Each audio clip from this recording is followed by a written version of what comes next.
the best. Fox 10 News at 9. Now at 9, new brush fires pop up today, including a big one in the Tonto National Forest. Police need help catching a gray-haired bandit caught on camera robbing a 99-cent store.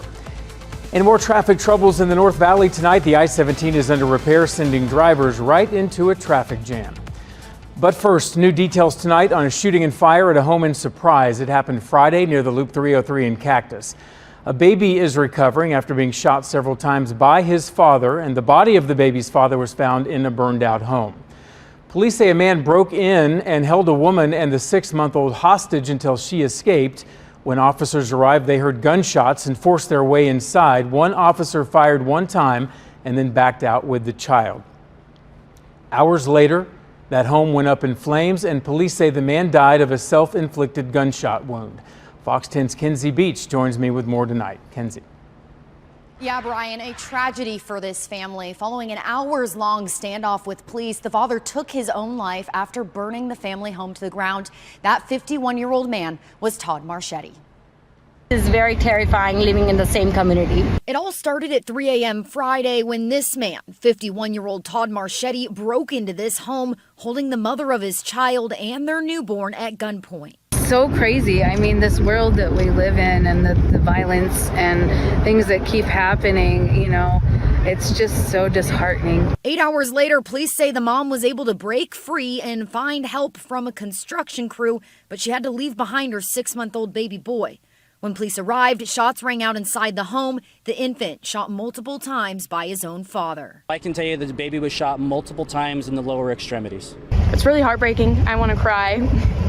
So it's definitely really sad. Marchetti barricading himself inside the home in a standoff with police. Neighbors describe a massive explosion, the house bursting into flames. Fire crews found Marchetti dead inside the home Saturday morning from what appears to be a self-inflicted gunshot wound.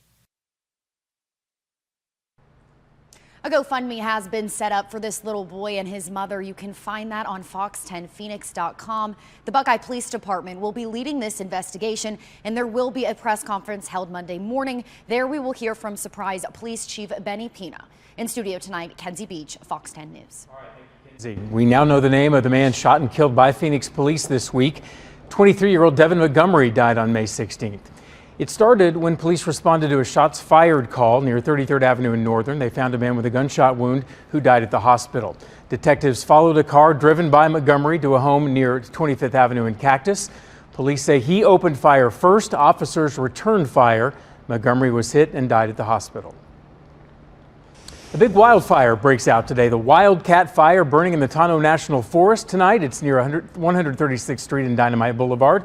Firefighters dumping water on the rugged terrain up that way. At least 5,000 acres have burned with no containment tonight. Here's a shot from our ADOT cameras looking that way. Bartlett Dam Road is shut down in both directions. 2 hotshot crews, 3 engines, an air tanker, and helicopter are on the scene.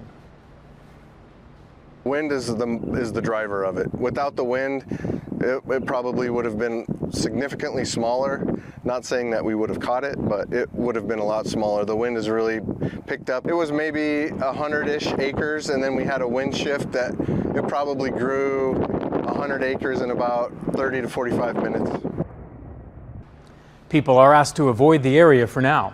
A second brush fire breaks out this afternoon near 7th Street and Thunderbird. The flames swept up a hill, fueled by dry vegetation. Phoenix fire crews knocked down the fire and no one was hurt. No word yet how either fire started. A live look outside tonight from our camera in Glendale. Today's hot and windy weather, you heard it, didn't help fire crews much. Let's check in with Crystal for the details. Hi, Crystal.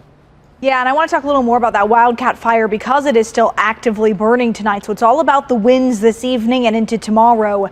Take a look starting with our Fox Vision view. Now what you see on radar, not rain, that is actually the return from smoke in the air. So radar picks up particles in the air, whether it's rain or smoke, you're going to see it. So if we get a little closer, the red outline you see is the latest fire perimeter as where has burned from this fire at around 5,000 acres. And then you can see the smoke is pushing off to the northeast a bit. So that means the winds are coming from kind of the southwest, pushing it to the northeast. And that's where we're seeing kind of moving up and towards the Payson area overnight. Probably some haze going to build there as that smoke passes through. Look at the wind gusts today around the valley. They were around 20 to 30 miles per hour. So this is the problem that you heard that firefighter discussing that the winds were strong enough that they really were able to push the fire forward and make it grow very rapidly. So what are the winds looking like through the rest of tonight and into tomorrow morning? This is for the Carefree area, so nearby where the fire is burning. They will weaken compared to what they were today, but still at around 5 to 10 miles per hour through about midnight, and then picking up past, say, 6-7 a.m. I do think tomorrow afternoon, and especially Monday, we've got some windy weather ahead. We'll talk more about that coming up. All right, thank you, Chris. A deadly crash in southern Arizona is being investigated as a homicide. A man, his son, and a dog were killed in the crash on the I-10 in Tucson. DPS says a sedan stopped in a construction zone, then swerved into another car with Quinn Truitt and his 5-year-old son Michael inside. No word who or why it's considered a homicide case. Police need help finding a gray-haired bandit accused of robbing a 99-cent store. It happened on April 30th around 10 a.m. near Bell and Cave Creek Roads. The suspect is seen here on video holding a worker at gunpoint and demanding money from the safe. He gets the cash and takes off in a beige-colored car. He's described as an older man with gray hair and a long white beard. You see that the suspect has the gun clearly in his right hand.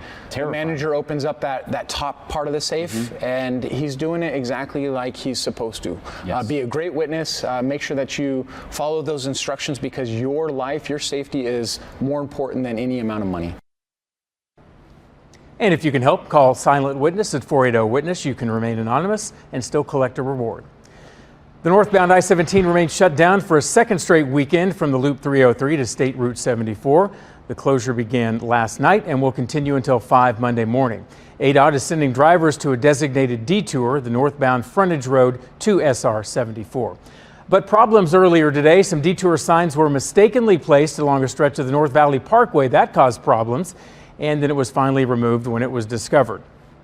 ADOT is asking drivers to avoid side streets, or you could end up in a traffic jam. Well, big crowds today at the Wildlife World Zoo in Litchfield Park. It was a free day for members of the military and their families at today's Red, White, and Zoo event sponsored by Fox 10. It's out near the Loop 303 and Northern. Lots of cool animals to see out there, including that guy. Our own Troy Hayden was on hand for the event, and guests tell us they appreciate this special day just for them. The families, we're excited to be here, and thank you everybody for your service. We are happy to be here as a family. We're happy to have our soldiers here today too. So we love coming out here, getting an opportunity to come out to the zoo with the kids, take them out, bring them out to the zoo. It's a great time. Are you military? I am. 16 years, Air Force. Excellent. At a Luke? Yes, sir. It was really important for us to be able to give back to all of our military and their families. Being close to Luke Air Force Base, we know how hard they work every single day and the sacrifices that they make. I want to get real close to her face, Rick. And check out this fun moment. A little kid up close and personal with a porcupine. Be careful, offering a little food on a fork. Up next, an Arizona shelter needs help. Hundreds of dogs without homes, and time is running out. Plus, Giuliani gets served. The surprising place he received his indictment hours after taunting Arizona's Attorney General. Cleanup effort